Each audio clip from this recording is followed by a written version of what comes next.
예, 하나님 말씀, 오늘은 열왕기하 23장 31절이 되겠습니다. 31절로 봉독을 하도록 하겠습니다. 여호아스가 왕이 될 때 나이가 23세라 예루살렘에서 석 달간 다스리니라. 그의 어머니의 이름은 하무달이라 림나 예레미야의 딸이더라. 여호아스가 그의 조상들의 모든 행위대로 여호와 보시기에 악을 행하였더니 바로 느고가 그를 하마 땅 림나에 가두어 예루살렘에서 왕이 되지 못하게 하고 또 그 나라로 은 100달란트와 금 1달란트를 벌금으로 내게 하고 바로 느고가 요시아의 아들 엘리야김을 그의 아버지 요시아를 대신하여 왕으로 삼고 그의 이름을 고쳐 여호야김이라 하고 여호아스는 애굽으로 잡아갔더니 그가 거기서 죽으니라. 여호야김이 은과 금을 바로에게 주니라. 그가 바로 느고의 명령대로 그에게 그 돈을 주기 위하여 나라에 부과하되 백성들 각 사람의 힘대로 액수를 정하고 은금을 징수하였더라. 아멘. 지난주까지는 아주 귀한 말씀을 우리가 상고할 수 있었습니다. 요시야 왕, 참으로 보기 드문 너무나 선한 왕, 너무나 정직한 왕, 온 힘을 다하여 정말 하나님의 뜻을 이루어 드리려고 애를 썼던 그 왕. 그런데 참 너무 어이없게도 남의 전쟁에 참여했다가 그만 죽임을 당했습니다. 사실 이 전쟁은 이스라엘과는 관계가 없습니다. 유다와는 관계가 없어요. 왜냐하면 그 당시 북쪽에는 아수르가 있고 남쪽에는 애굽이 있고 또 동쪽에는 바벨론이 있었습니다. 그런데 바벨론이 한창 커지기 시작했고요. 북쪽 아수르는 이제 쇠퇴기를 맞았습니다. 바벨론에 의해서 침략을 받아가지고 아수르가 완전히 멸망 직전까지 갔습니다. 그러니까 아수르가 애굽에 도움을 요청했고 애굽의 바로 느고가 바벨론의 남진 정책을 막기 위해서 북쪽으로 아수르를 도우러 올라갔습니다. 올라가는데 요시야 보고 길만 좀 터달라. 이 전쟁은 하나님이 우리에게 명하신 전쟁이다. 그러니 너희는 길만 열어줘라. 우리는 너희를 칠 의사가 없다. 이렇게 했음에도 불구하고 요시야가 저 바벨론과 굉장히 친했거든요. 바벨론과 사이가 좋았어요. 그러다 보니까 지금 애굽이 쉽게 말하면 바벨론을 치러 올라가는 셈 아닙니까? 그러니까 바벨론을 치는 것을 싫어해서 그런지 자기가 길을 가로막았어요. 그랬다가 무기또에서 그만 어이없게 죽임을 당했습니다. 왕이 죽고 전쟁에 패했으니까 유다는 애굽에 의해서 점령을 당하고 말았지요. 요시야가 죽으니까 백성들은 저 애굽에 대해서 얼마나 믿겠습니까? 그래가지고 그 반애굽 정책을 펼치던 여호아스를 왕으로 옹립을 했습니다. 그때가 나이가 23세라 그랬습니다. 예루살렘에서 석 달간 다스리니라 그랬는데 일단은 오늘 그 여호아스 한번 상태를 잠깐 볼까요? 자, 여호아스 그 당시 나이 23세인데 이 사람은 왕 위에 올라가서 3개월밖에 못했어요. 왜 그러냐면 원래는 지금 그 요시야 왕의 그 아들들 내용을 좀 보니까 여호아스가 지금 여기 세 번째 와 있죠. 제일 위에 요하난이 있고 그 다음에 여호야김이 있고 여호아스가 있고 시드기야가 있는데 여기 순서로 보면은 여호아스가 세 번째입니다. 세 번째인데 역대상 3장에 가면은 여호아스가 네 번째 아들이라 이렇게 말을 합니다. 그런데 어떻게 장자인 요하난이 왕이 되지 않고 아니면 둘째 여호야김이 왕이 되지 않고 이렇게 셋째 또는 넷째인 이 왕이 이 사람이 넷째 아들이 어떻게 해서 왕이 될 수 있습니까? 그것은 유다 백성들이 지금 아버지가 어찌 보면 애굽에 의해서 죽임 당한 거 아닙니까? 그러니까 애굽을 싫어하고 바벨론을 따라가던 쉽게 말하면 친바벨론파가 되겠죠. 친바벨론파인 여호아스를 대신해서 왕으로 세워준 겁니다. 그런데 자 백성들은 그렇게 세웠지만은 애굽이 봤을 때는 아니 아버지가 지금 자기네들을 지금 가로막다가 죽었는데 또 그 아들을 그 아버지의 뜻을 이어받는 그 아들을 왕으로 세우니까 좋아하겠습니까? 좋아할 리가 없지요. 그리고 당장 아마 이 여호아스가 보나마나 백성들 마음에 들게 하려고 나는 애국과 끝까지 싸우겠다 아마 이렇게 했던 것 같아요.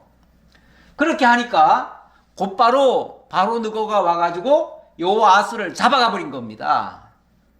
결국은 왕이 되자마자 3개월 만에 여호아스가 애굽에 의해서 체포를 당하고 그리고 애굽에 끌려갑니다. 그리고 나중에 애굽에서 죽어요.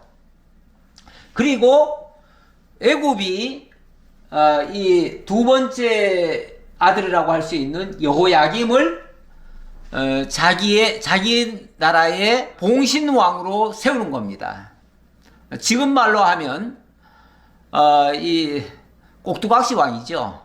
그거를 뭐 괴뢰 정부다 이렇게 얘기를 하더라고요. 괴뢰 정부. 이 괴뢰라는 말이 이 괴자가 이 괴뢰지요.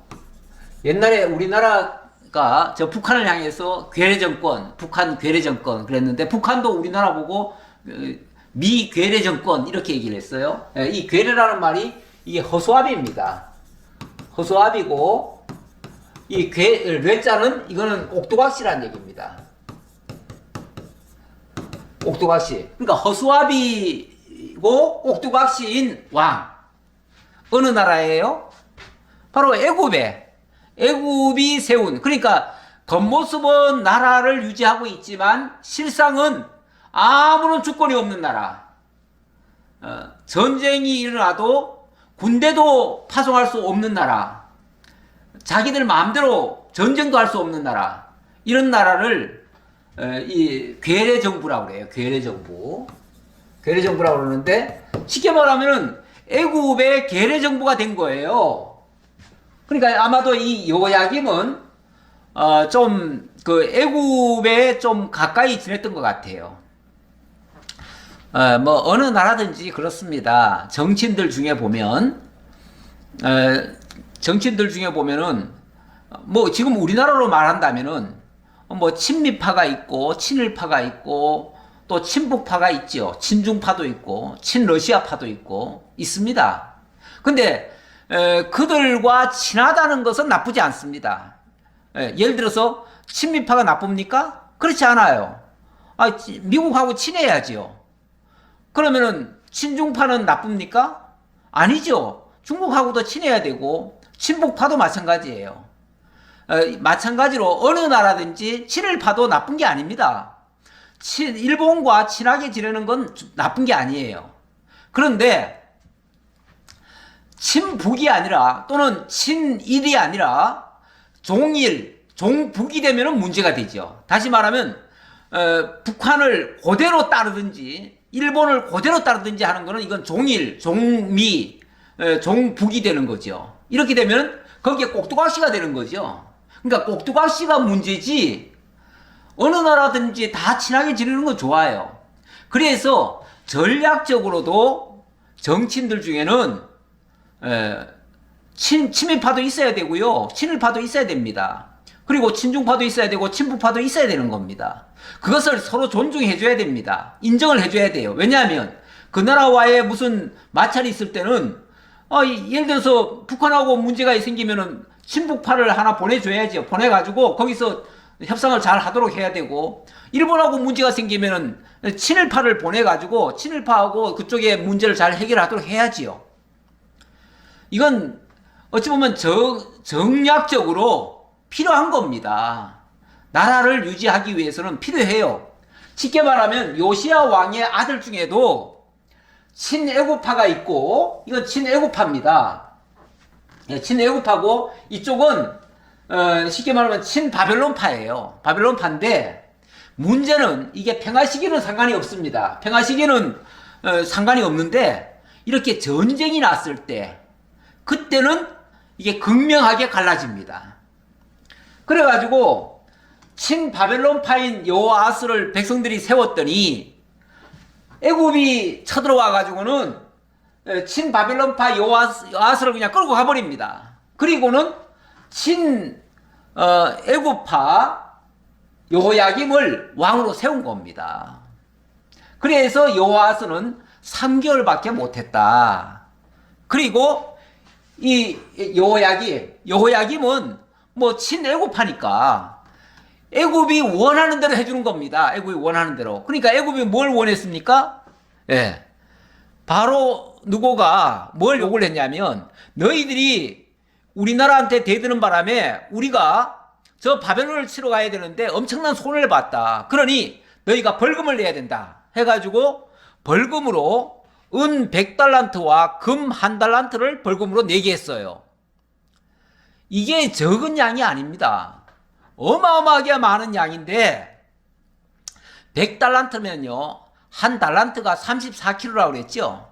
100달란트면은 얼마입니까 이게? 3.4톤입니까? 뭐 좌우간 그 엄청난 양을, 엄청난 양을 벌금으로 물게 생겼어요. 그러니 이 돈이 어디 있습니까? 그러니 백성들을 휘어잡는 거죠, 뭐. 그래가지고 백성들한테 힘대로 액수를 정하고 은금을 징수하였더라, 이렇게 나오죠. 백성들 힘대로, 다시 말하면 돈 많은 사람들한테는 많이 내라, 아예 그냥 국가에서 정해줘요. 이만큼 우리 벌금 내야 되는데 할당을 다 해준 거예요. 그래가지고 백성들한테 돈을 다 걷어가지고 애굽한테 벌금을 보냈어요. 이렇게 되면 나라가 얼마나 위태롭겠습니까? 굉장히 위험하게 됐지요. 자, 이렇게 됐는데, 그러면은 이 엘리야김은 그럼 잘 했는가? 그런데 34절에 보면 이런 말씀이 있습니다. 바로 누고가 요시야의 아들 엘리야김을 그의 아버지 요시야를 대신하여 왕으로 삼고 그의 이름을 고쳐 여호야김이라 하고 여호아스는 애굽으로 잡아갔더니, 그랬는데, 이름을 엘리야김을 뭘로 바꿨어요? 여호야김으로 바꿨어요. 이 이름을 바꿨다고 하는 것은요, 원래 권세자들이 이 새로운 이름을 주기도 합니다. 옛날에 우리나라가 일제시대에 지배를 받으면서 일본에서 강제로 창씨개명을 한 적이 있어요. 이름을 바꿔버렸어요. 뭐 성을 바꿔버리고 이름을 창씨개명은 사실 이름만 바꾼 게 아니라 성까지 바꿔버린 셈이죠. 이런 식으로 바꿔버리면 이름을 주는 자가 내가 너희의 주인이다 라는 그런 의미예요. 우리가 강아지를 한 마리 키우는데 그 강아지에게 이름을 줍니다. 그러면은 그 이름을 준 사람이 그 강아지의 주인이다 라는 증표예요. 그렇죠? 마찬가지로 이 한 나라의 왕의 이름을 그 마음대로 바꿔가지고 이렇게 불러라 라고 하는 거는 앞으로는 내가 너의 주인이다, 그 말이에요. 그래서 여호야김이 엘리야김으로 이름이 바뀐 거는, 이거는 그에게 종속됐다라는 의미로 이해하시면 되겠습니다. 자, 그리고 36절이죠. 36절로부터 37절. 그래서 이제 여호야김이 지금부터라도 잘하면 돼요. 잘하면 되는데 잘 했는가? 그렇지 않아요. 그리고 여기 참고적으로 이걸 보시면은 여호야김은 그의 어머니가 이름이 스비다입니다. 그리고 여호아스는 어머니의 이름이 하무달이에요. 그러니까 다시 말하면 이 어머니들이 다 달라요. 배다른 형제들이에요. 그러다 보니까 같은 요시야의 아들이지만 다 달라요. 그 어머니가 다르니까 당연히 그 교육도 다르고 당연히 다른 모습을 띠게 돼요. 그런데 이들은 한결같이 사실은 요시야와는 달리 악한 왕입니다. 굉장히 악한 일을 많이 했어요. 나중에 그 후대 다른 역사책에 보면 이 짧은 기간, 이 엘리야김은 이제 그래도 그나마 조금 길게 해가지고 11년 하거든요. 요아스는 3개월밖에 못했고 요아야김은 이제 11년간 하기는 하는데 11년 그거 하는 동안에도 정말 뭐 나라를 튼튼하게 한다든지 뭐 하나님 앞에 다시 돌이킨다든지 뭐 이렇게 긍정적으로 뭔가를 한 게 아니고 오히려 자기 왕궁을 뭐 더 확장을 하고 뭐 이런 쪽으로 돌아가요. 예. 물론 본문에는 그런 게 없습니다만은 악했다라고만 얘기 나오죠. 악했다라고 하는데 뭘 어떻게 악했는지는 정확히 모르겠으나 분명히 하나님이 원하시는 방향 쪽으로는 안 갔어요. 자기들이 좋아하는 방향 쪽으로 가버렸어요. 그러니까 이게 악한 거죠. 하나님이 악하다, 선하다라고 하는 거는 세상 윤리적인 차원에서 세상 나라를 뭐 잘하고 못하고 이런 차원이 아닙니다. 세상에서는 나라를 부강하게 하고 뭐 잘했어도요, 하나님 보실 때는 악하게 할 수 있어요. 예, 그런데 어쨌든 하나님 보시기에는 악했다 이렇게 말합니다. 자, 36절 볼까요? 여호야김이 왕이 될 때 나이가 25세라 예루살렘에서 11년간 다스리니라. 보세요.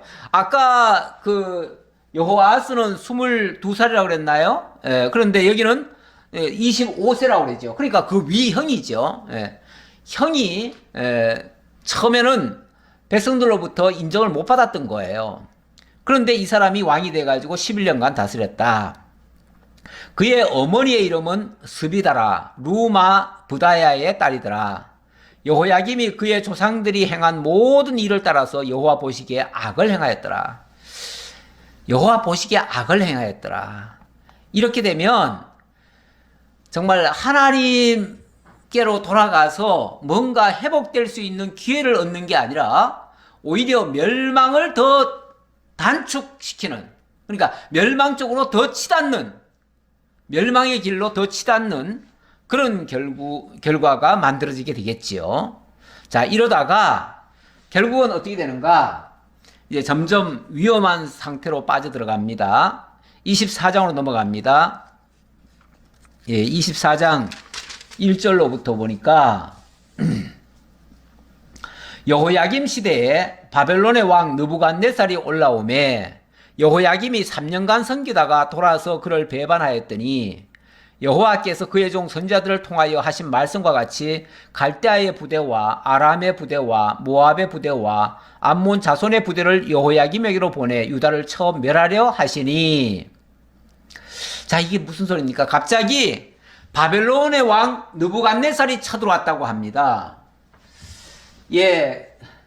자, 일단은 제가 에스겔 성경을 하나 가져왔어요. 에스겔에 보면, 그러니까 이 당시에 활동한 선지자가 에스겔, 예레미야, 이사야 뭐 이런 아주 쟁쟁한 아주 대선지자들이 그때 많이 활동을 했습니다. 이때가 어찌 보면 유다의 마지막 때거든요. 마지막 때. 마지막 때니까 얼마나 위급한 상황이겠습니까? 나라가 곧 풍전등하지요. 곧 멸망하기 직전이죠.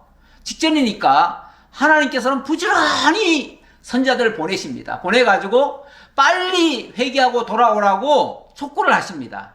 촉구를 하는데 안 들어요. 문제는 안 들어요.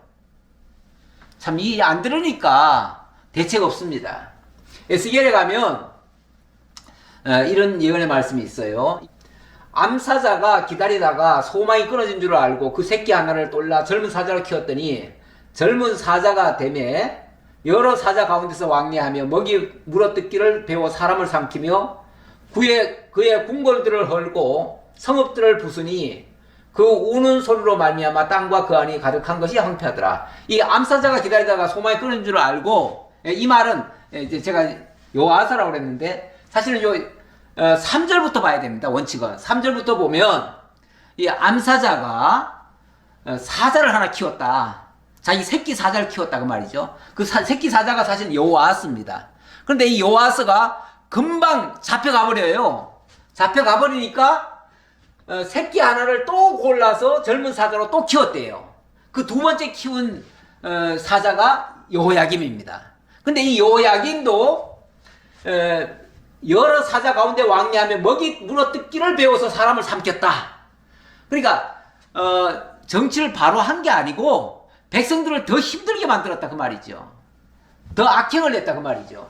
그래서 결국은 그의 궁궐들을 헐고 성읍들을 부수는 이런 결과가 만들어졌다. 이때가 바로 바벨론 왕이 쳐들어온 때를 쳐들어올 것을 가리키는 예언의 말씀이었습니다. 예언의 말씀인데 이 에스겔은 그 예언의 말씀이고요. 그 예언의 말씀대로 역사가 그렇게 진행이 됐다라는 말씀을 자 아울러서 말씀드리고요. 자 그 다음에 넘어가 봅시다. 아직 좀 덜 읽었군요. 예. 자 3절 이 일이 유다에 임함은 곧 여호와의 말씀대로 그들을 자기 앞에서 물리치고자 하심이니 이는 므낫세 지은 모든 죄 때문이며 그런데 이렇게 지금 유다가 급속히 패망의 길로 접어든 것은 일찍이 므낫세가 저지른 죄 때문에 그랬다라고 지금 하나님 말씀하시는 겁니다. 므낫세 이후에 요시야가 와서 개혁을 했지만 그때도 요시야가 그렇게 했음에도 불구하고 므낫세의 죄 때문에 하나님이 용서하지 않겠다라고 말씀하셨고 지금도 마찬가지로 므낫세의 죄 때문에 결국은 유다는 문을 닫을 수밖에 없다라고 얘기하는 겁니다. 왜 그랬냐면 이 므낫세의 죄가 너무 커요. 너무 커서 또 그가 무죄한 자의 피를 흘려 그의 피가 예루살렘에 가득하게 하였음이라. 여호와께서 사시기를 즐겨하지 아니하시니라.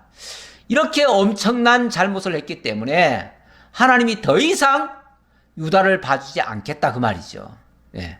그래서 결국은 예루살렘 성전을 헐고 예루살렘을 무너뜨리겠다고 하나님께서 말씀하셨다는 거예요. 자, 그러면서 5절 여호야김의 남은 사적과 행한 모든 일은 유다 왕 역대지략에 기록되지 아니하였느냐. 여호야김이 그의 조상들과 함께 잠에 그의 아들 여호야긴이 대신하여 왕이 되니라. 자, 이렇게 돼가지고 결국은 여호야김도 멸망을 당했다 그 말이에요. 예, 멸망을 당했다.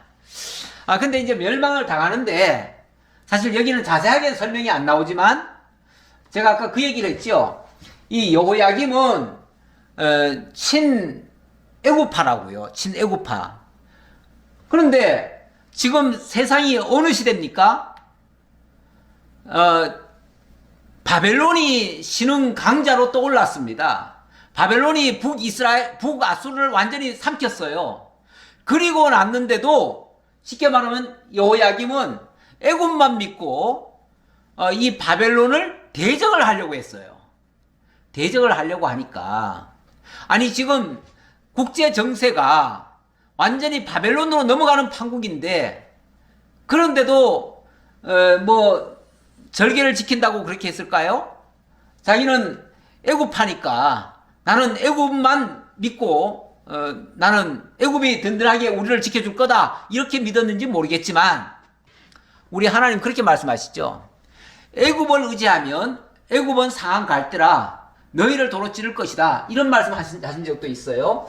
그랬는데 그걸 믿고 쉽게 말하면 바벨론을 대적하다가 바벨론에 의해서 침공을 당한 겁니다. 그렇게 해서 이 바벨론이 그때 쳐들어올 때 11년 차에 들어올 때 바벨론이 직접 쳐들어온 건 아니고요. 그때는 이 갈대아, 아람, 모압, 암몬 이런 연합군을 보내 가지고 유다를 쳤습니다. 그래 가지고 여호야김이 망했거든요. 이 참 시대를 분별할 줄 알아야 됩니다. 국가의 지도자는요, 어떤 뭐 자기 일신의 명예 아니면 자기의 고집을 지켜가지고는 안 됩니다. 때에 따라서는요, 나라가 전쟁의 위기에 접어들면은 경우에 따라서는 좀 굽힐 줄도 알아야 됩니다. 어떻게 해서든지 자고한 전쟁은 막아야 되거든요. 전쟁을 막기 위해서는 때로는 비굴할 때도 있습니다. 이거는 어쩔 수가 없어요. 왜 그러냐면 자기가 고집하고 자기는 그 나라가 싫다 해가지고 끝까지 그 나라와 싸우겠다 하면요, 국민들 다 죽습니다. 아니, 자기 하나의 명예만 지키고 국민들 다 죽이면은, 그래서 전쟁이 나가지고 다 죽으면 무슨 소용이 있습니까? 나중에 이긴들 또 무슨 소용이 있습니까? 그래서 전쟁은요, 나기 전에 뭐 협상을 하든지, 아니면은 정 안 되면은 들어주든지, 아니면은 진짜 하나님이라도 잘 믿든지, 정말 하나님 잘 믿고 선지자가 일러주는 대로 가면은 괜찮습니다. 그때는 정말 힘껏 싸워도 됩니다. 아무리 강한 상대라 할지라도. 지난번에 아수르를 상대로 했을 때 히스기야가 그때 정말 하나님 믿고 그들과 대항한 거 아닙니까? 그랬더니 하나님께서 하루아침에 20만 명을 아수르 군대가 망하게 하지 않았습니까? 그런 식이라면 괜찮아요. 그런 식이 아니면요, 그런 식이 아니면은 함부로 강대국과 맞짱 뜰 생각하면 안 되는 겁니다. 그런데 이 여호야김은 쉽게 말하면 바벨론에 맞짱을 뜬 거예요. 그랬다가 결국은 바벨론이 침공을 해오도록 이렇게 만들어버린 겁니다. 그러니까 만약에 여호아스가, 이 친바벨론파 여호아스가 왕권을 쥐고 있었다면은 아마도 바벨론이 쳐들어오지 않았을 겁니다. 그런데 지금은 여호야김 시대이기 때문에 결국은 바벨론이 쳐들어왔고, 바벨론은 결국은 지금 여호야김을 죽였습니다. 죽이고 나서 7절 보겠습니다. 여호야김 왕이 7절에 보니까 7절은 여호야긴이 이제 왕위를 잇습니다. 여호야김의 아들이 여호야긴입니다. 여기 보시면은 여호야김이 있고 여호야긴이 있죠. 그 여호야긴이 그 여호야김의 아들입니다. 그래서 일단은 애굽 왕이 다시는 그 나라에서 나오지 못하였으니 이는 바벨론 왕이 애굽 강에서부터 유브라데 강까지 애굽 왕에게 속한 땅을 다 점령하였음이더라. 다시 말하면 홍해에서부터 저 위에 북쪽 유브라데 강까지 다 바벨론 손에 넘어가 버렸다, 그 말이죠. 바벨론 손에 넘어갔으니까 이미 가나안 땅 지역 전부 다가 바벨론 손에 넘어간 거 아닙니까? 사실은 지금 거기에 유다 하나가 남았었는데 유다마저도 지금 바벨론의 손에 넘어간 거지요. 물론 아직 뭐 항복을 했다 그 소리까지는 아닌데 이미 전쟁에서 지금 여호야긴 왕이 죽었잖아요. 여호야김이죠. 여호야김 그 아들이 여호야긴입니다. 이름이 조금 비슷해가지고 헷갈리는데 원래는 엘리야김이었고 엘리야김을 이름을 여호야김으로 바꿨는데 그의 아들이 또 하필이면 또 여호야긴이에요. 그래서 이름이 비슷합니다. 자, 어쨌든 지금 시대는 바벨론 시대입니다. 바벨론 시대. 좋든 싫든 바벨론에게 이미 점령을 당해버렸어요. 그러면은 이제는 바벨론의 말을 들어야 됩니다. 안 들으면 죽습니다. 자, 8절. 여호야긴이 왕이 될 때 나이가 18세라. 예루살렘에서 석 달간 다스리니라. 이 여호야긴, 이 아들이 왕이 될 때 18살이었다. 그런데 이 사람은 예루살렘에서 석 달간 다스리니라. 석 달밖에 못했어요. 석 달밖에. 어쩌면 그런데 여기 본문에는 왜 석 달밖에 못했는가에 대해서 이렇게 얘기를 하네요. 그의 어머니의 이름은 느후사다요. 예루살렘 엘라단의 딸이더라. 여호야긴이 그의 아버지의 모든 행위를 따라서 여호와 보시기에 악을 행하였더라. 여호와께서 보시기에 악을 행했다. 그러니까 이게 글쎄 뭐 3개월밖에 못했는데 3개월 동안 뭐 잘못을 했으면 얼마나 잘못했을까요? 싶은데 이미 방향이 틀렸다 그 말이에요. 이 방향이 틀렸어요. 사람이 물론 행위적으로 분명히 잘못할 수도 있지만 어떤 행위가 나오기 전에 벌써 그 사람이 가지고 있는 생각, 사상, 그 사람의 철학, 이것이 잘못되면요, 안 봐도 뻔합니다. 그쪽으로 갑니다. 그러다 보니까 어쩌면 이 여호야김도 아마 여호야김을 닮아서 그런지 그 자기 아버지의 뜻을 받들어서 그랬는지 이 바벨론이 보기에는 굉장히 미운 왕이 돼버린 거예요. 이게 참 철이 없는 거죠. 이 철이 없다는 말이 시절을 분간 못하는 자다, 그런 얘긴데요. 원뜻은 그 뜻인데 때도 모른다, 시절도 모른다, 천지분간 못한다, 이런 말 하죠. 천지분간 못한다. 이제 왕이 된 지 석 달밖에 안 된 사람이 천지분간을 못해요. 지금 시대가 어느 시대인데 바벨론에게 지금 어찌 보면은 속국이 돼버린 상태 아닙니까? 이런 상태에서 자기 주장을 하거나 자기 생각을 함부로 내보이면요, 바로 당하는 겁니다. 그런데 이 사람이 나중에 보니까요, 이 사람이 애굽과 동맹을 맺고 비밀리에 애굽의 도움을 받아서 뭘 하기로 했던가 봐요. 그러니까 이 바벨론 왕이 그 소식을 듣고는 화가 난 거예요. 자기네들이 지금 꼭두각시 왕을 세워놨는데 우리 말을 안 들어? 이렇게 되면 뭐가 되죠? 그러면 바로 죽는 거죠. 예, 그래가지고 10절에 그렇게 얘기를 합니다. 그때 바벨론의 왕 느부갓네살의 신복들이 예루살렘에 올라와서 그 성을 애워싸니라.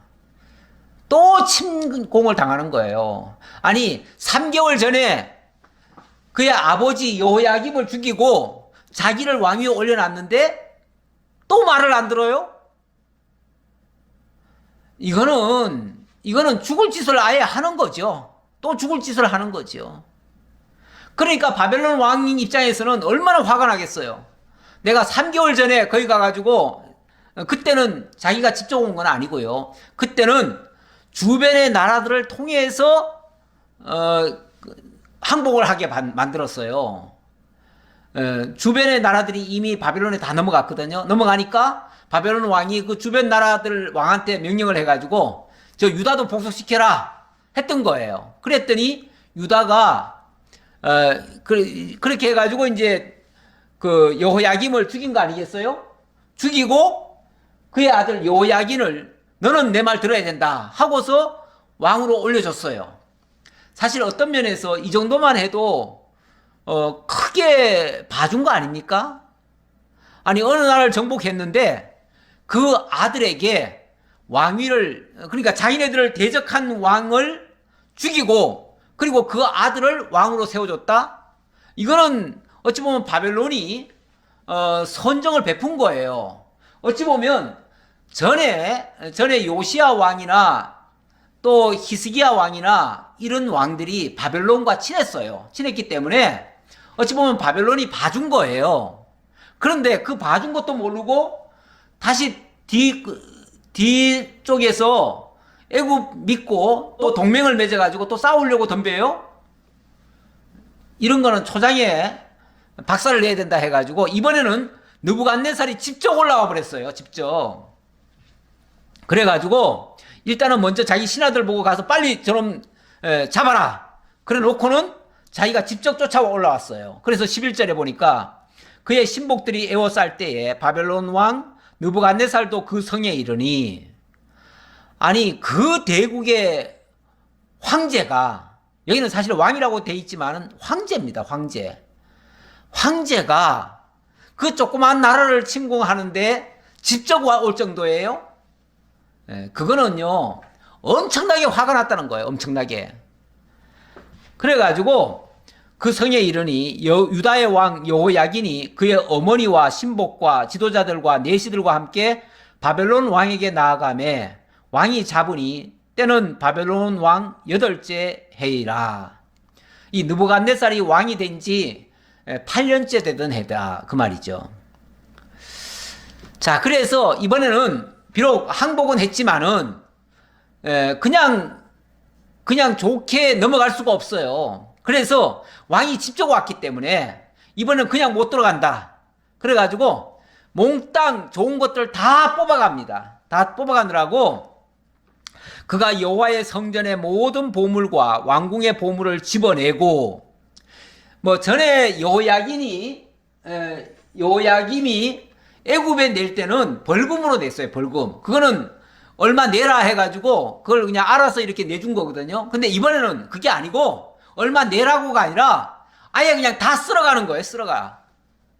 그래가지고 직접 왕궁에 들어가고 성전에까지 들어가가지고 거기에 있는 보물이란 보물은 다 끄집어내요. 또 이스라엘의 왕 솔로몬이 만든 것, 곧 여호와의 성전의 금그릇을 다 파괴하였으니 여호와의 말씀과 같이 되었더라. 이 여호와의 성전의 금그릇까지 다 파괴해버렸대요. 그러니까 아예 못 쓰게 만들어 버렸다는 거죠. 성전, 나중에 보면요, 성전에 그 두 기둥이 있거든요. 야긴과 보아스라고 하는 두 기둥이 있는데 그 기둥도 뽑아가 버립니다. 그 기둥이 뭡니까? 이 성전은 여호와께서 세우리라. 여호와는 힘이시라. 그 뜻이거든요. 여호와께서 세우셨고 여호와께서 전능하신 분이시다. 그걸 가리키는 게 두 기둥인데 그 두 기둥을 뽑아갔다는 것은 더 이상 이 성전은 여호와의 성전은 아니다. 여호와는 이제 힘이 없다. 이런 선언이나 다름없지 않습니까? 그런데 이것이 뭐대로 됐다고요? 여호와의 말씀과 같이 되었더라. 여호와께서 뭐라고 그랬어요? 앞서 요시야 왕 때 뭐라고 예고했습니까? 내가 이 나라를 완전히 이제 멸망시키고 바벨론에 의해서 다 끌려가고, 그리고 이 성전도 다 헐어버리고 예루살렘도 다 헐어버리겠다. 하나님이 말씀하셨어요. 근데 그렇게 말씀하신 그대로 됐다 그 말이에요. 참 우리가 좋은 것은 좀 이루어지고요, 나쁜 것은 좀 안 이루어졌으면 좋겠어요. 그렇죠? 근데 하나님 앞에는 좋은 거든 나쁜 거든 다 이루어집니다. 특히 히스기야 때에 보면은 히스기야가 왜 발병이 나가지고 죽게 됐다가 바벨론의 그때는 왕자죠. 바벨론의 그 대신들이 병문안을 왔을 때, 그때 히스기야가 너무 기분이 좋아가지고 하나님께로부터도 또 15년간 연장받고 기분이 너무 좋아가지고 그때 뭐 보물, 왕궁의 모든 보물을 다 보여줬어요. 다 보여주고, 그리고 내탕고까지 다 보여줬다고 그랬죠. 성전도 다 구경시켜주고. 그랬더니 그때 이사야가 예언을 했습니다. 뭐라고 예언했냐면 왕이시여, 도대체 바벨론 왕에게 뭘 보여줬습니까? 바벨론 그때는 왕은 아니지만 그때는 아마 왕자 신분이었을 거예요. 뭘 보여줬습니까? 그랬더니 제가 이런 거 다 보여줬는데요. 참 어리석게도 왜 그걸 보여주십니까? 왕이 그걸 보여줬기 때문에 나중에 바벨론이 욕심을 내고 반드시 그때 보여준 것들 다 가져갈 겁니다. 라고 예언을 했었어요. 예언한 장면이 있는데요. 그게 열왕기하 20장 17절에 있습니다. 그거 한번 잠깐 읽어드릴게요. 여호와의 말씀이 날이 이르리니 왕궁의 모든 것과 왕의 조상들이 오늘까지 쌓아두었던 것이 바벨론으로 옮긴 바 되고 하나도 남지 아니할 것이요. 또 왕의 몸에서 날 아들 중에서 사로잡혀 바벨론 왕궁의 환관이 되리라 하셨나이다 하니. 그러니까 그때 보여준 거 다 뺏길 것이고, 뿐만 아니라 이 왕자들이 저 바벨론으로 끌려가가지고 바벨론 왕궁에서 환관이 될 겁니다. 이렇게 예언이 됐어요. 이렇게 예언을 한 바가 있는데 그 예언대로 됐다 그 말이에요. 그래서 이때 와가지고 이렇게 보물들 다 빼앗아 가버리고, 그리고 여호야긴 3개월 만에 폐위시켜버리고, 그리고 여호야긴 바벨론을 잡아갑니다. 그때 잡아갈 때 혼자 잡아가는 게 아니라 왕족들 다 잡아갑니다. 왕족들 다 잡아가요. 자, 그리고는 여기로 봐서는 이 시드기야가 막내인데요. 막내인데, 그런데, 그 역대상에 보면 이 여호아스가 넷째라고 돼 있어요. 여기는 지금 둘째라고 적었는데, 이건 잘못 적힌 거고요. 이 넷째라고 돼 있습니다. 넷째고, 이 여호아스가 제일 똑똑했던 것 같고요. 제일 똑똑하니까, 백성들이 여호아스를 제일 먼저 왕으로 세웠지요. 근데 애굽이 봤을 때는, 이놈은 저 바벨론 파니까, 요야김을 왕으로 세웠던 거고, 또 이 바벨론은 그나마 이 존중을 해줘서 그의 아들을 왕으로 세웠던 건데, 안 되겠다. 이놈들은 다 폐위하고 잡아가고, 그리고 시드기야, 이 요아스와 시드기야는 같은 하무달의 아들이거든요. 다시 말하면 어머니가 같아요. 교육이 같아요. 그러니까 이들은 신바벨론파라고 생각을 한 거지요. 예. 바벨론파라고 생각하니까 네가 왕이 되라 해가지고 꼭두각시 왕으로 시드기야를 세운 겁니다. 자, 이 시드기야도 원래 이름은 시드기야가 아니에요. 시드기야가 아닌데 조금 더 읽어볼까요? 자, 14절. 그가 또 예루살렘의 모든 백성과 모든 지도자와 모든 용사 10,000명과 모든 장인과 대장장이를 사로잡아 가매 비천한 자 외에는 그 땅에 남은 자가 없었더라. 비천한 자 외에는, 다시 말하면 그다지 별로 쓸모없는 사람들 빼고는 쓸만한 사람들은 다 잡아갔다 그 말이죠. 참 어찌 보면은 똑똑하고 잘나고 이런 사람들은 다 잡혀가고요. 남은 사람들은 데려가봤자 별로 쓸모없는 사람들, 이런 사람들만 남겨놨어요. 남겨놨는데 참, 그리고 보니까 세상적으로 잘난 사람들이 위기 때는요 덜 좋습니다. 오히려 표적이 돼요. 원래 전쟁이 나거나 뭐 하면요 한 자리씩 했던 사람들이 나중에 가면은 다 죽임 당합니다. 예. 그래가지고, 그래서 그 사람들이 전쟁 나면요 제일 먼저 도망갑니다. 그래서 뭐 고위직에 있던 사람들 만약에 전쟁 난다 하면은 그 사람들이 먼저 도망가요. 예. 그런 경우가 많습니다. 왜냐하면 일반 백성들은 별로 사회에서 뭐 활동 안 하고 정부에서 활동 안 한 사람들은 잡아가지 않아요. 적국이 와도 안 잡아가요. 예, 그가 여호야긴을 바벨론으로 사로잡아가고 왕의 어머니와 왕의 아내들과 내시들과 나라의 권세 있는 자도 예루살렘에서 바벨론으로 사로잡아가고, 심지어는 왕궁에 있던 사람들, 왕 모시고 있던 주변 사람들, 왕의 어머니, 왕후까지도 다 잡아갔다. 아예 그냥 그 왕 노릇을 제대로 못하게 하는 거죠. 뭐. 또 용사 7,000명과 장인과 대장장이 1,000명, 곧 용감하여 싸움을 할 만한 모든 자들을 바벨론 왕이 바벨론으로 사로잡아가고, 바벨론 왕이 또 여호야긴의 숙부 마따니아를 대신하여 왕으로 삼고 그의 이름을 고쳐 시드기야라 하였더라. 이 여호야긴의 숙부 그랬으니까 여호야긴은 한 대가 더 내려가잖아요.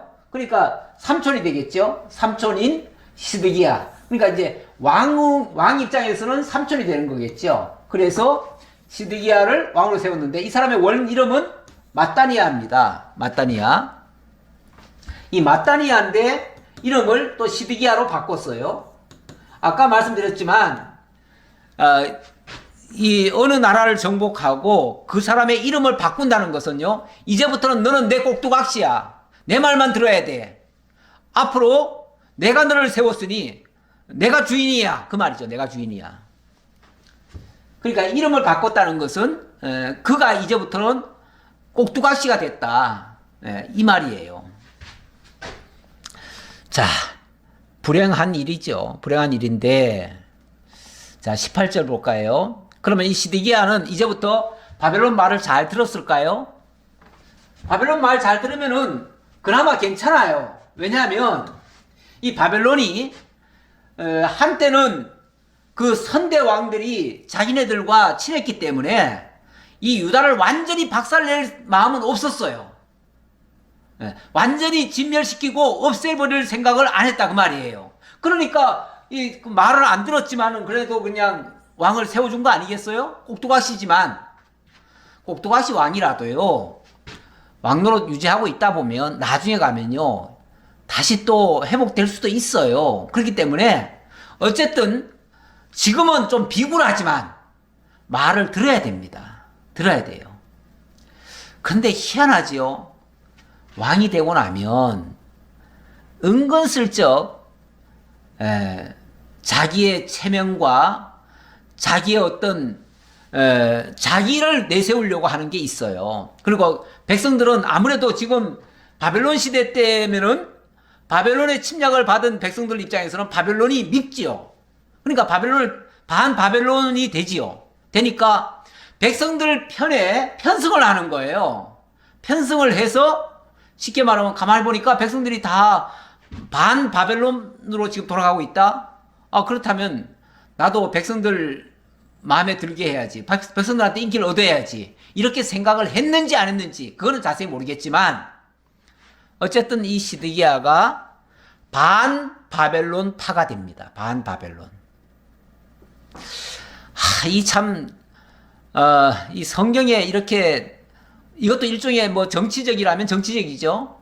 그런데 순수하게 이 정치를 떠나서 정말 하나님 앞에만 온전히 하나님만 바라보고 하나님만 믿고 하나님만 경외하고 그리고 담대하게 세상 어느 나라가 오든지 무시하고 이렇게 힘차게 살았으면은 뭐 세상 나라가 어떤 나라가 공격을 하든 상관이 없어요. 그런데 그렇지 못할 거면은 그러면 세상 나라 좀 비굴하지만 세상 나라 편을 들어서라도 나라 유지하는 쪽으로 가야 됩니다. 안 그렇겠어요? 그런데 이 시드기야가 또 무슨 짓을 하는가? 시드기야가 왕이 될 때 나이가 21세라 예루살렘에서 11년간 다스리니라. 21세라고 하는 거 보니까 나이가 훨씬 더 아래네요. 아래니까 셋째는 아니고 한 5번째 되겠죠. 5번째 아들이라고 봐야 되겠습니다. 자, 그런데 이 사람은 그의 어머니의 이름은 하무다리요 림나인 예레미야의 딸이더라. 그가 여호야김의 모든 행위를 따라 여호와 보시기에 악을 행한지라. 여호야김의 모든 행위를 따랐다. 아니 지금 분명히 바벨론 파라고 해가지고 바벨론이 지금 세워졌는데 왜 애굽파인 여호야김을 따라갑니까? 여호야김의 악행을 따라갔다는 것은요, 이 사람도 애굽파가 됐다 그 말이에요. 애굽파가. 아니 지금 바벨론이 꼭두각시 왕으로 세워놨는데 왜 애굽파가 되죠? 이거는 망할 짓입니다. 이건 정말 망할 짓입니다.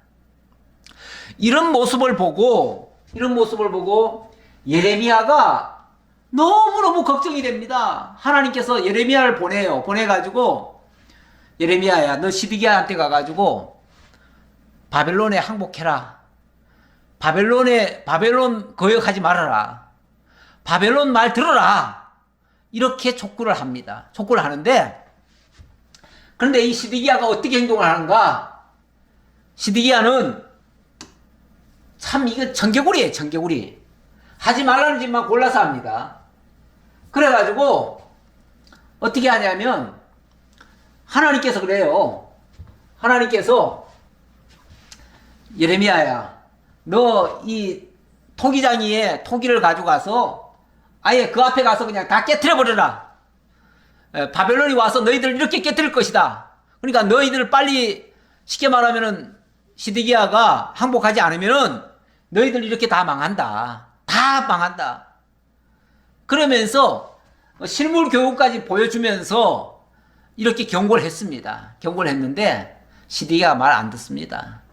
그러니까 나중에는 성경을 씁니다. 기록을 바룩이라고 하는 서기관을 통해서 하나님의 모든 말씀을 이게 말로 몇 마디 말로 해가지고 되는 게 아니에요.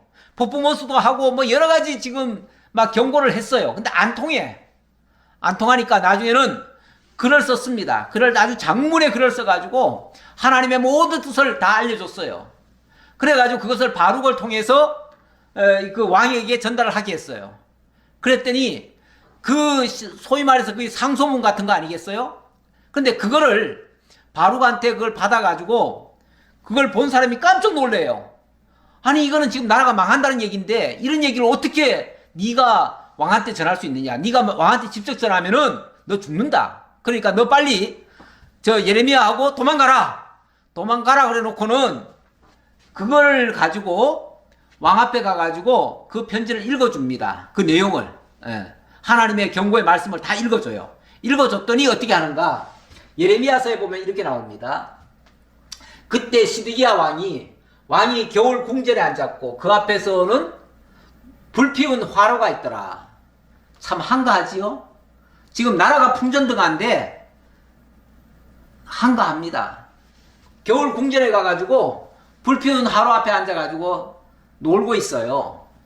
그랬더니 여호디가 서로 쪽을 낭독하면 왕이 면도칼로 그것을 연하여 베어 화로불에 던져 넣어서 두루마리를 모두 태웠더라. 이 예레미야가 써준 그 두루마리를 읽어주면은 가져와라. 그래가지고 그것을 가위로 싹둑싹둑 잘라가지고는 화로불에 집어넣어버려요. 한마디로 무시했다고 말이죠. 완전히 거부했다고 말이죠. 예. 왕과 그의 신하들이 이 모든 말을 듣고도 두려워하거나 자기들의 옷을 찢지 아니하였고 엘라단과 들라야와 그 마랴가 왕께 두루마리를 불사르지 말도록 아뢰어도 왕이 듣지 아니하였으며 왕이시여 이거 지금 하나님의 말씀입니다. 절대 이러시면 안 됩니다. 이렇게 했어도 왕이 말 안 들었다고 말이에요. 안 들었어요. 끝까지 안 들었어요. 그러면서 20절 볼까요? 여호와께서 예루살렘과 유다를 진노하심이 그들을 그 앞에서 쫓아내실 때까지 이르렀더라. 시드기야가 바벨론 왕을 배반하니라. 바벨론 왕을 배반했대요. 배반했다는 말은 친애국파가 돼가지고 정면으로 바벨론이 요구하는 것을 안 들었다고 말이에요. 그러니까 이거는 뭐 아주 망하려고 작정한 겁니다. 예. 이렇게 되면 어떻게 되겠습니까? 이렇게 되면 어떻게 될까요? 예레미야 2장 13절에 보면 이런 예언의 말씀이 있습니다. 이거는 아직은 완전히 망하기 직전입니다. 망하기 직전인데 이렇게 예언을 했어요. 내 백성이 두 가지 악을 행하였나니 곧 그들이 생수에 근원되는 나를 버린 것과 스스로 웅덩이를 판 것인데 그것은 그 물을 가두지 못할 터진 웅덩이들이니라. 이 유다가 망할 수밖에 없는 두 가지 결정적인 이유가 있다. 그 결정적인 이유는 첫 번째 하나는 이 백성들이 생수에 근원되는 나를 버렸다. 자, 첫째는 하나님을 버렸어요. 하나님 버림. 두 번째는 스스로 웅덩이를 팠다. 자기 함정을 자기가 팠다 그 말이죠. 스스로 웅덩이. 그러니 이거는 하나님 버린 것부터도 일단은 잘못인데 인간적으로도 너무너무 미련한 짓을 했다 그 말이죠. 아니 지금 하나님이 지금 바벨론을 통해서 징계를 하기로 했는데 일찍이 하나님께서 그런 말씀하신 적이 있습니다. 너희가 나를 떠나면은 내가 사람 막대기와 인생 채찍으로 너희들을 징계할 것이다 그랬어요. 지금은 아직까지는 완전히 멸망시킨 게 아니라 이 사람 막대기와 인생 채찍을 지금 가하신 거거든요. 그런데 이거를 스스로 버렸어요. 하나님을 버렸어요. 그리고 스스로 웅덩이를 팠어요. 지가 지 무덤을 파가지고 들어갔다 그 말이에요. 자, 그러면서 그 내용을 18절에 이렇게 얘기합니다. 네가 시올의 물을 마시려고 애굽으로 가는 길에 있으면 어찌 됨이며 또 네가 그 강물을 마시려고 아수르로 가는 길에 있으면 어찌 됨이냐. 다시 말하면 시올의 물을 마시려고 애굽으로 가는 길에 있으면 어찌미냐. 이 말은 왜 애굽을 의지하느냐 그 말이죠. 애굽 의지해서 애굽을 믿으면은 너들이 살 것이라고 생각하고 지금 그리 들어갔는데 그건 망하는 길이다 그 말이죠. 마찬가지로 아수르로 가는 길에 있는 것도 마찬가지예요. 그러니까 쉽게 말하면 세상 나라 의지하고 뭘 했다는 것 자체가 문제다 그 말이에요. 이 당시에 시드기야는요, 물론 완전히 애굽 편을 들 수도 없어요. 왜 그러냐면 애굽은 이미 망했잖아요. 망했어요. 망했으니까 완전히 애굽 편을 들 수는 없는데 그 주변에 또 조그만 또 다른 나라들이 있었거든요. 그 나라와 힘을 합쳐가지고 어떻게 해서든지 바벨론에서 벗어나려고 발버둥을 친 거예요. 그리고 선자들이 예언한 말씀은 다 거부했어요. 자, 그래서 이 얘기를 하고요. 그러면서 19절에 네 악이 너를 징계하겠고 너의 반역이 너를 책망할 것이라. 그러니까 네가 잘못했으니까 하나님이 벌 주겠다가 아니에요. 하나님이 벌 주겠다가 아니라 너의 악이 너를 징계하고 너의 반역이 너를 책망할 것이다. 누구 탓 못해요. 지 잘못으로 죽는다 그 말이에요.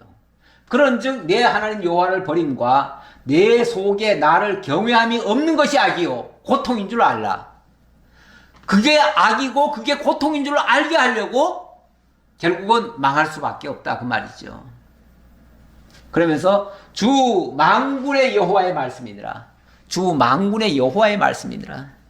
예, 우리 하나님 그럼에도 불구하고 나는 만군의 하나님 여호와다 이렇게 말씀하십니다. 만군의 하나님 여호와란 말은요, 지금이라도 늦지 않다. 나만 믿으면 내가 만군을 동원해 가지고 너희들 회복할 수 있다 그 말이에요. 그 말인데 안 듣잖아요. 안 들어요. 아까 예레미야를 통해서 예레미야가 간절하게 정말 죽음을 각오하고 글을 써가지고 두루마리로 보내줬더니 그걸 싹둑싹둑 잘라가지고 화롯불에 집어넣어 버리잖아요. 그걸 어떻게 막습니까? 그런 왕이면은 그냥 끝날 수밖에 없어요. 결국은 누가 뭐 징계하고 뭐 한 게 아니고 지가 자기 무덤을 쌓은 거예요. 그래서 스스로 엉덩이를 팠다는 얘기를 한 거예요. 물론 가장 근원적으로는 하나님을 버렸기 때문에 그렇고요. 기도하겠습니다. 아버지 하나님, 참으로 인생이 스스로는 똑똑한 것 같지만은 하나님 모르는 인생은 이렇게 어리석음을 바랄 수밖에 없음을 오늘도 말씀을 통해서 깨달았습니다. 시드기야가 자기 딴에는 똑똑한 줄 알고 자기 힘으로 바벨론을 막을 수 있다고 생각했지만 우리 하나님께서는 참으로 어리석다라고 말씀하십니다. 그리고 하나님을 버리고 스스로 웅덩이를 파는 것이 얼마나 미련하고 얼마나 정말 철이 없는 행동인가를 다시 한번 일깨우시고, 그리고 그 결과가 결국은 하나님이 말씀하신 일찍이 선자들을 통해서 예고하신 말씀대로 되어졌음을 깨닫게 합니다. 여전히 하나님은 살아계시고 여전히 하나님은 만군의 여호와이십니다. 언제라도 하나님께 돌이키기만 하면 하나님은 얼마든지 도와주실 수 있는 능력이 있으시고 힘이 있으신데 인생들이 하나님께로 나아가질 못합니다.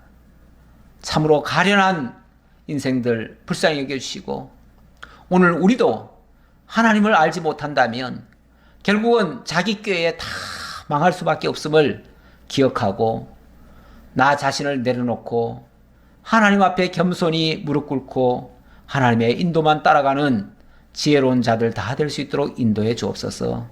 함께 해주심을 감사드렸고 예수님 이름으로 기도하옵나이다. 아멘.